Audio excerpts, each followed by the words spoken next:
politicians don't do anything without ulterior motives. They just don't. Yep. And once Pfizer got involved, my senses went up and I'm like, oh. Listen, all the big lobbies are going to come after it because it's an industry that is going to make money, is making money. Sit your ass down. Sit your ass down. Let's talk about the suffering. It's time to start the pain.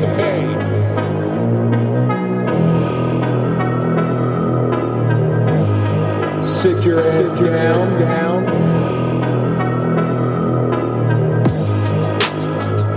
Sit your ass down and strap in. This is gonna hurt.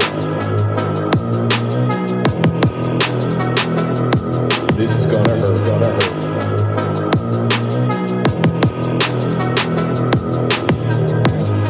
Let's talk about the suffering. It's time to start the pain.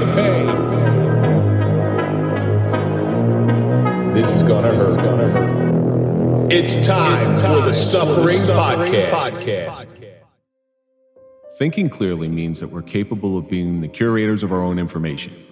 Consider the source of everything you hear and do your research to uncover the validity. The facts are often skewed and the purpose is unclear. In the last 50 years, how much information was fed to the masses that was simply untrue or misrepresented? Egg yolks, not more than 20 to 30 years ago, were seen as artery-clogging junk food, where now they're lauded as the most complete and perfect form of nutrition. This is but one example of how misinformation gets taken on as fact. Information is a valuable commodity that can be used to sway public opinion. Those that control the source of this information have an enormous amount of power and responsibility. We must make sure we choose wisely the source of our truth. I'm Kevin Donaldson here with Mike Failace, and on this episode of the Suffering Podcast, we welcome back our very good friend, DiAnA McElroy, to talk about the suffering of cannabis. DiAnA has done a deep dive into her industry to become a voice of reason in pretty much a chaotic industry. Thank you so much for coming back in today. Thank you for having me. Well, I mean, it's good that someone really knows the ins and outs of it because I couldn't tell you the first thing about it anymore. Well, Anymore. you He hear doesn't remember anything. You hear so much. You don't know which side to believe. I don't know if I'm pro or anti. You're pro. You just don't know it. You're a closeted pro. He's closeted in other things. I was smoking out in the car before I got here. But Before we get into anything, let's thank our marquee sponsor, Toyota of Hackensack. We buy our cars from Toyota of Hackensack because we know we can trust them. We don't trust everybody in life. So if you're looking for a car, go to toyotaofhackensack.com. Let them find you a car. You also know the people of Toyota Hackensack I was just about to say, oddly, I have a Toyota of Hackensack car. Yes. Yes. Tell me they don't treat you the best. Well, they kind of have to. They're also, yes. They're very good friends. They're very good friends. And Yes. No, the best. Yeah. But everybody across the board, when I went there, Yes. they treated me like I wasn't just a number. No. That's one of those high anxiety things that you have to do in life. Yes. It's like go to the dentist, public speak, and go buy a car. Yes. and all salesmen just blatantly lie to your face. Well, this is going to be your price, and then you go to the finance department, and they add on this and this and this and this. No, and they give you the Toyota Hackensack is legit. They're legit across the board. Well, Mike and I's connection comes from Toyota. Yep. Years ago, before I was a cop, I sold cars. Oh, I didn't know sold that. Toyotas. Oh. And I sold Toyotas. That's why I became a cop. He wasn't too good at selling cars. I sold Toyotas with Mike's brother. Yeah. Oh, I didn't. That's cool. So one of the owners of Toyota Hackensack is Freddie Radelick, and he had a very good friend who Frank and Mike's brother used to work with, who has since passed away, but he was a great guy. Yeah. Billy was a great guy. But anyway, Before we go, she said you get your cars from Toyota Hackensack. Before we started recording, what did you say you bought a case of also? Oh, I actually ordered this last time I was on. It's great stuff, right? Yeah. You got to try I got mango. You got the black cherry? Or No, just I get the regular. Okay. Black I think cherry we is drank amazing. ourselves out of Is it? black cherry. Yeah, black cherry is amazing. Okay. Like that's my favorite. Okay. So Okay. Diana ordered some caffeine because of us. A lot. You're welcome, Ron. So we have a lot to talk about today. Yes. But before we get into anything, I want to get into this week's social media question, and it comes from Vinny. Vinny writes, what information that you previously thought to be true that is now proven to be false? I will say I was going to pick on runners because I was talking to a couple of runners, and then I'm going to retract it because I do think running is hard on your body, but it is healthy. So if anyone's doing anything healthy for their body, I just am always mindful of how much wear and tear we put on our bodies. Well, the theory behind running in the past, people were just pushing the limits and pushing the limits, and they weren't scaling it back, either taking time off. The stretching is so important. Stretching and rest. Yes. And rest is one of the biggest things for runners. You see these guys running every day. It's like, well, they came out with a book, Born to Run, and the guy ends up dying of a heart attack in his mid-50s because he was pushing the gas tank. He always subscribed to the theory that if you get the furnace hot enough, it'll burn anything. So he was putting garbage into his body. Yep. And he was also pushing his heart rate above the threshold into the cardio range rather than the fat range. And he actually caused aortic tears. Wow. From the bouncing. And for me, I think about like your hips, your knees, your ankles, you're constantly pounding on pavement. If you're not running on a soft surface, you're actually hurting your back, Well, that's all these runs, these 5K runs, 10Ks, half marathons, they're all on the street. Yes. There's no give on that. No. I don't care how much cushion you have in your shoes.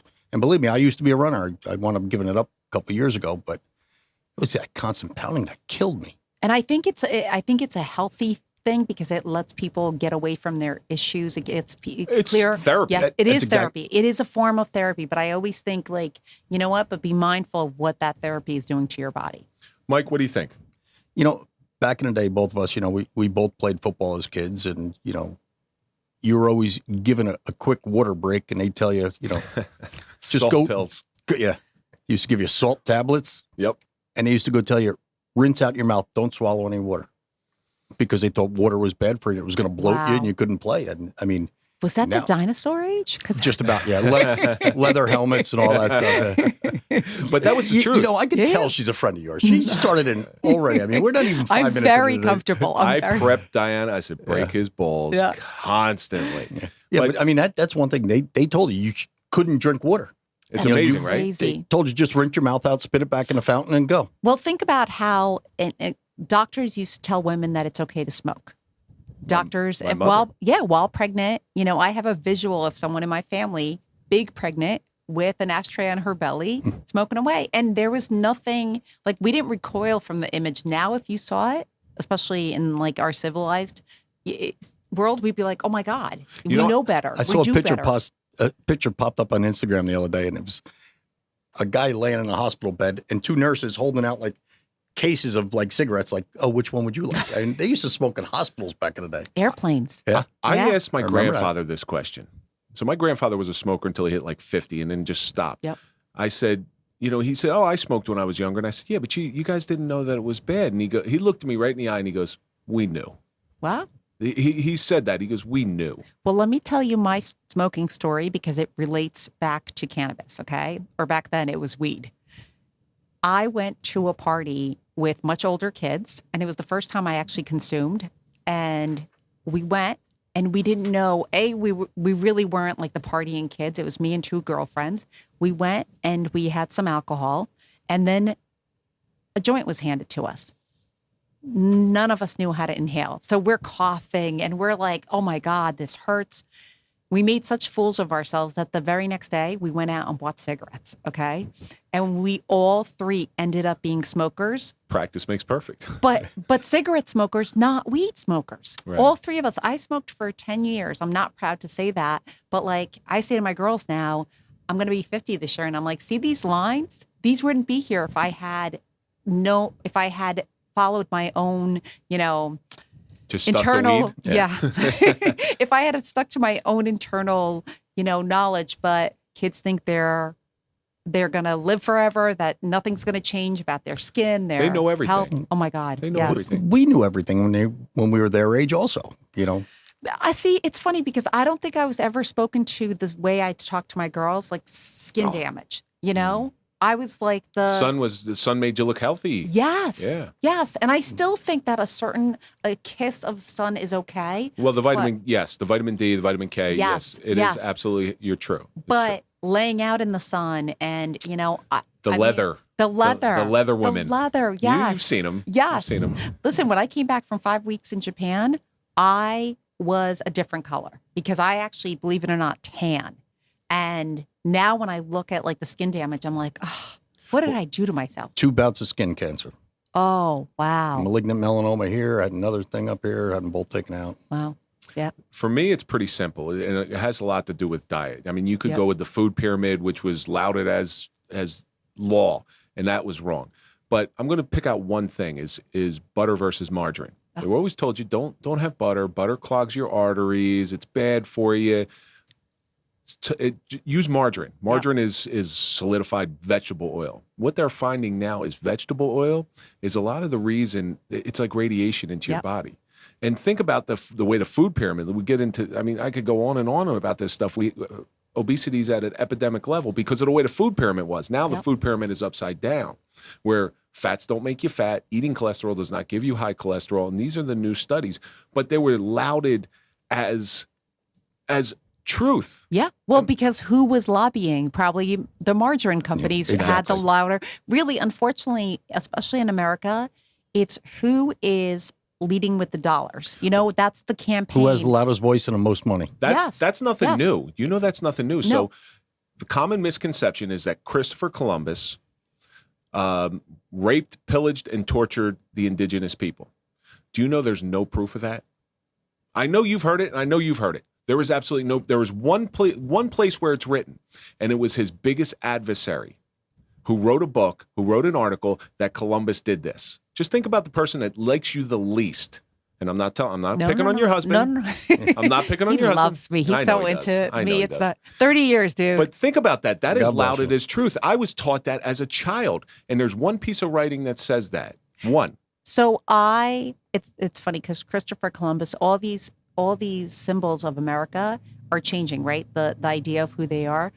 He did come to a country where people already existed and said, I'm taking this, because that was the way. It really was like America, people conquer, they still do, you know, it's just unfortunately the way the world works. Look what's happening in Ukraine right now. You know, Russia is going after their resources. That's why they're attacking another country. They don't have the resources, so they're going after a vibrant country that does. It's, unfortunately, I don't know if mankind can ever get themselves out of that spiral. I think it's you know, it's funny though, but what in history is really solid truth? Well, history is written by the victors. All right.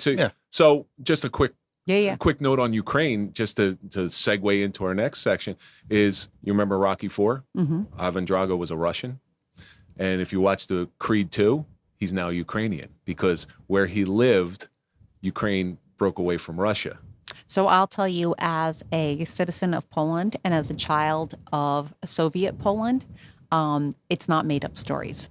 I'm here to witness. And tell you that at 16, when we landed, it was the first time I was allowed to go back to Poland because I had papers. I had my green card finally. The Russian soldiers were on the tarmac, just moving us along with their rifles because they owned our country. So I'm here to say not always. Poland's had a rough history. All the concentration camps were in Poland. Yeah. Oh, I mean, and Poland was hit by World War II by both sides. Yeah. It was Stalin on one side and, you know, Hitler on the other side. And it was just, they came in, they took what they wanted, and Poland is a landlocked country with a lot of resources. And that's why, you know, it's scary. Everything that's happening in Ukraine, we're got Kabasi neighbors. in Poland. Well, you know, it's funny because you were on our show. God, I think before. Now that we know that she's Polish, no big words and talk slow, all right? Okay, DiAnA, go ahead. Słuchaj, ja po polsku porozmawiam, dobra? Can we get a translator, Drew? Pull out your Polish dictionary. It's like one page. No, I'm all like, that was a good one. Come on. Wait, am I allowed to? That was quick. That was quick. So you were on our show, God, I'm going to say episode 14 something. That was a long time ago. Well, it was right after I got on. She was one of the first ones that I did, I think. Yeah, your episode is now going to be 85. Wow. So Wow. we're moving up in the world. Yeah. So And I still in my head feel like I'm 27. I don't know if we're moving up in the world or we're staying on the same thing, but we've been doing this a long time. we've been doing this a while. Yeah. I love the new studio, by the way. that's nice, Yeah, isn't it's it? nice. I love it. Yeah. What's the matter? You didn't like coming to my basement no more? See my dog? Yeah, no, it was nice to see Trish and the dog, and Yeah. But this is a nice setup. I miss Mandy. Miss him. Yeah, it's unfortunately got to look at me every week. Yeah, no kidding. So let's give our audience a little recap of DiAnA McElroy. Sure. All right. So go ahead. So I am someone who, in 2018, I'm going to speak about myself in regards to cannabis and the industry that I work in. I looked around and decided that it was a viable industry, something that I wanted to get into.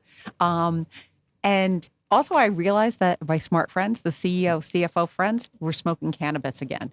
Like they had all dropped it and they were into cigars and they were all into bourbons and whiskeys. And now I'd go to a party and everyone's passing a joint. I'm like, huh. So I got a job with a multi-state operator. They came into my town. They opened a cultivation site. I went and introduced myself and said, hey, are you guys going to be hiring? I'm very into what you're doing. Did you have a job at the time, or were you unemployed at the time? I was between jobs. Okay. So I was looking for something to get me back into an industry. That's scary. Yeah. That's scary to start a whole brand new career at, as an adult. Almost on a whim, too. Yeah. Well, you know what? It kind of was a whim and it kind of wasn't a whim because I had been calling around and looking into like, what is the cannabis sales about? And really all I understood was the dispensary side, the retail side. Friends who were patients at the time, because it was just medical, took me to dispensaries with them. And it was just like gaining, the more information I got, the more into it I became. And they hired me virtually on the spot to be a consultant. And my role was to go to the municipalities and learn why are people against this and, how can we talk to them and educate. So you were like an investigative reporter. Kind of, yeah. In the beginning, it was kind of funny because I would go to the town hall meetings and there was one group that had formed because they were against the cultivation site. And I would just sit there and listen and take notes. And I realized most of what they were saying was just, to your point, made up stuff because they had decided in their heads they were against this location because prior to it being a cultivation site, it had been a farm for 100 years owned by a family. And it was going to be turned, I remember this because it was going to be turned into housing. And nobody wants housing developed in their town. No. Nobody. No. So do you want a cannabis grow farm or do you want high-rise apartments? Yep. What do you want? And it was, and it's funny because the site stayed the same, everything, and the neighbors quieted down. But I got into the industry and I was very fortunate because I got to work at a cultivation site and then we opened 2 dispensaries and I got to be, the face of the company and the point person between the municipalities. So I was allowed to garner a lot of experience within the industry. And now that we're adult use, I'm still one of the first original in New Jersey. Well, that's what's really changed since the last time we Like sat a down. cannabis pioneer. Yes. Yes. Look Yes. at you. You're like I know. the I am. Lewis- We're among royalty The today. Lewis and Clark of cannabis. The Princess Diana of weed. Yeah. No, she No. wasn't no, that's not a good analogy. No. That's- It's Lewis and Clarksky. Thanks. But that's what's I'm changed. giving you your just due. Go ahead. That's what's changed from the Yeah. last time we sat down is now it has been approved Yep. for adult use. Yep. And I had some hesitation the last time we spoke. And my hesitation for voting against it was, my opinions, I don't care either way. Like, I'm not worried about the danger of it. I was more worried about where the money was going and who was going to take over the industry. The politicians, without getting into a political debate, the politicians were pushing very hard for it, which scared me more than anything. When the politicians are pushing hard for it,